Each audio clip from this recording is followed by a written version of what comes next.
Assalamualaikum warahmatullahi wabarakatuh. Perkenalkan, nama saya Nafi Wahyu Wijaya, NIM 2022144065, jurusan Ilmu Hukum. Nah, di sini saya akan mempresentasikan tentang OECD dan UNCAC sebagai instrumen anti korupsi global. Implikasi terhadap investasi internasional. Yang pertama, pendahuluan. Pendahuluan. Korupsi telah lama dipandang sebagai salah satu hambatan utama dalam pembangunan ekonomi dan investasi internasional karena menciptakan ketidakpastian hukum, meningkatkan biaya transaksi, serta melemahkan kepercayaan investor. Dalam konteks ekonomi global yang semakin terintegrasi, praktik korupsi tidak lagi bersifat domestik, melainkan lintas negara dan melibatkan aktor multinasional, baik negara maupun korporasi. Sitepu DKK 2025. Penelitian menunjukkan bahwa tingkat korupsi yang tinggi berkorelasi negatif dengan arus foreign direct investment, karena investor cenderung menghindari negara dengan risiko hukum dan tata kelola yang lemah, menurut Kosma dalam Khaliludin 2005. Oleh karena itu, pemberantasan korupsi menjadi isu strategis dalam menciptakan iklim investasi yang stabil dan berkelanjutan. Sebagai respon terhadap sifat korupsi yang semakin transaksional, komunitas internasional membentuk berbagai rezim dan instrumen global untuk mendorong standar anti korupsi yang seragam dalam kerangka teori rezim internasional. Instrumen-instrumen ini berfungsi sebagai seperangkat norma, aturan, dan prosedur pengambilan keputusan yang mengatur perilaku aktor internasional. OECD dan UNCAC atau United Nations Convention Against Corruption muncul sebagai dua instrumen utama yang membentuk arsitektur global anti korupsi. Keduanya tidak hanya bertujuan menekan praktik korupsi, tetapi juga membangun tata kelola ekonomi global yang lebih transparan dan dapat diprediksi. OECD, khususnya melalui OECD Anti-Bribery Convention, menekankan kriminalisasi penyuapan terhadap pejabat publik asing dalam transaksi bisnis internasional, dengan fokus kuat pada perilaku perusahaan multinasional. Instrumen ini dianggap efektif dalam meningkatkan standar kepatuhan korporasi dan memperkuat corporate governance di negara anggota maupun mitra OECD. Sementara itu, UNCAC memiliki cakupan yang lebih luas dalam mengatur pencegahan kriminalisasi kerjasama hingga pemulihan aset hasil korupsi. UNCAC dipandang sebagai kerangka hukum global yang komprehensif dan inklusif karena mengikat negara maju dan berkembang dalam satu rezim anti korupsi yang sama. Rossi 2024. Meskipun OECD dan UNCAC dirancang untuk memperkuat tata kelola dan mengurangi risiko korupsi, implikasinya terhadap investasi internasional tidak selalu bersifat linear. Di satu sisi, kepatuhan terhadap standar anti korupsi global dapat meningkatkan kepercayaan investor dan menurunkan risiko jangka panjang. Di sisi lain, meningkatkan regulasi dan kewajiban kepatuhan juga berpotensi menambah compliance cost bagi pelaku usaha, khususnya di negara berkembang. Langsung ke B, kerangka teoritis. Kerangka teoritis penelitian ini bertumpu pada teori rezim internasional yang menjelaskan bagaimana norma, aturan, dan institusi internasional membentuk perilaku aktor negara maupun non-negara dalam sistem global. Menurut Kranser dalam Sari DKK 2025, rezim internasional merupakan seperangkat prinsip, norma, aturan, dan prosedur pengambilan keputusan yang mengatur ekspektasi aktor dalam isu tertentu. Dalam konteks anti korupsi, rezim internasional berfungsi untuk mengembangkan standar perilaku, meningkatkan kepatuhan, dan mengurangi asimetri informasi antar negara. OECD dan UNCAC dapat dipahami sebagai bagian dari rezim internasional yang bertujuan mengendalikan praktik korupsi lintas batas dan menciptakan stabilitas dalam hubungan ekonomi global. Dari perspektif ekonomi politik internasional, korupsi dipandang sebagai faktor struktural yang mempengaruhi efisiensi pasar dan korupsi antar investasi. Teori institusional ekonomi menekankan bahwa kualitas institusi termasuk penegakan hukum dan transparansi berpengaruh langsung terhadap kinerja ekonomi dan arus investasi. Instrumen anti korupsi internasional dapat dipahami sebagai upaya memperkuat institusi dan mengoreksi kegagalan pasar akibat praktik koruptif.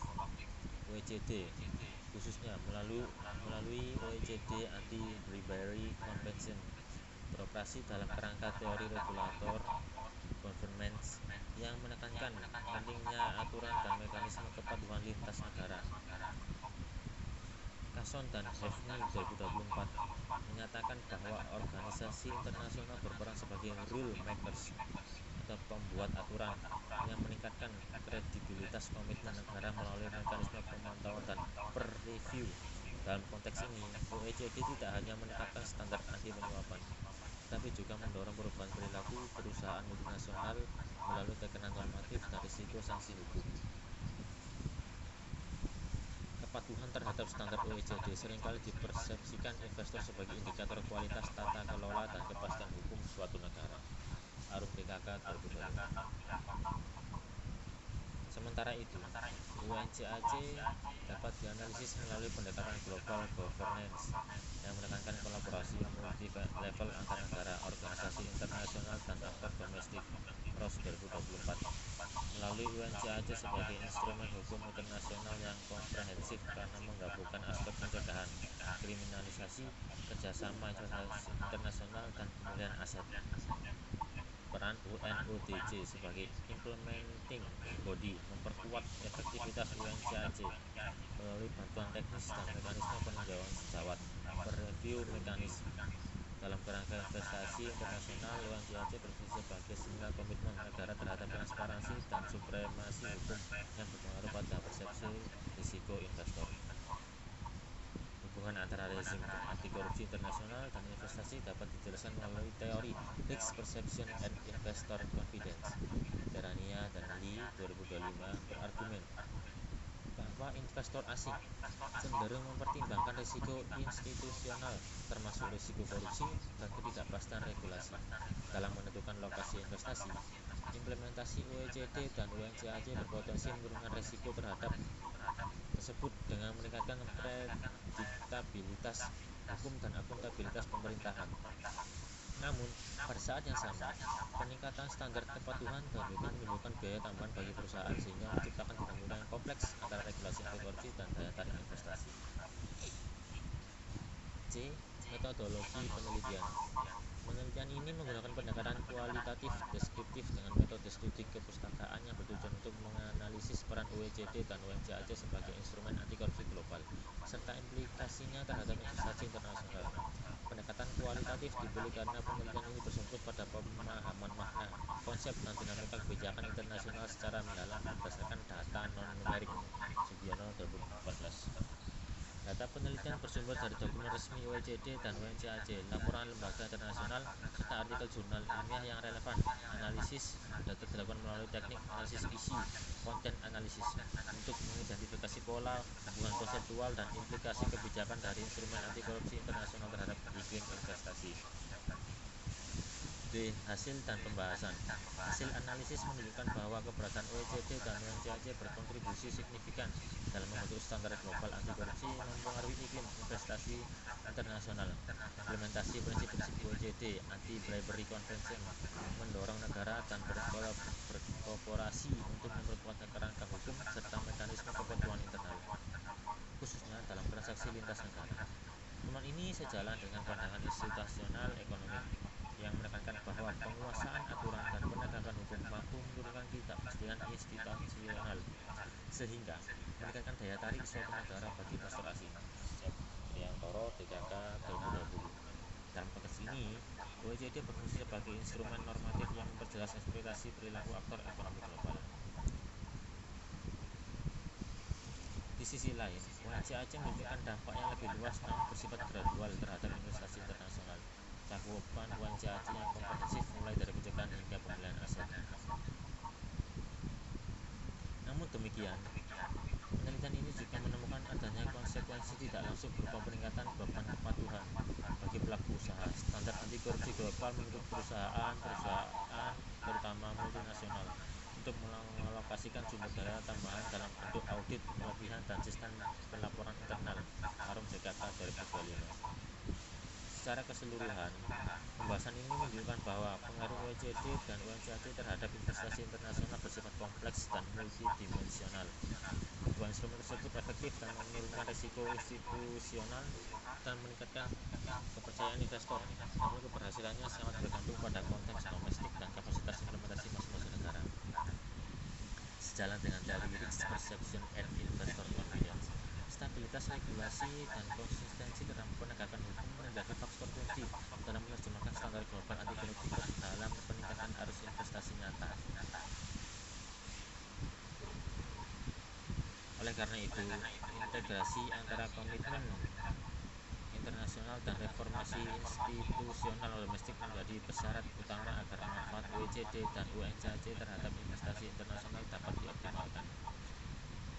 Penutup, berdasarkan pembahasan yang telah diuraikan, dapat disimpulkan bahwa OECD dan UNCAC berperan penting sebagai instrumen anti korupsi global dalam memperkuat tata kelola, meningkatkan transparansi, dan menurunkan risiko institusional yang mempengaruhi investasi internasional.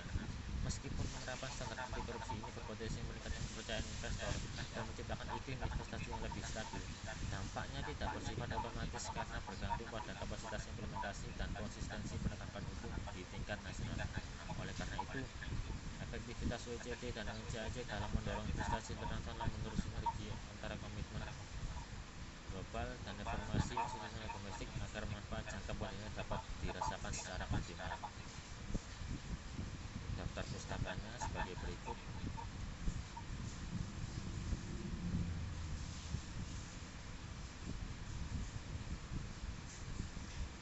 Sekian dari saya.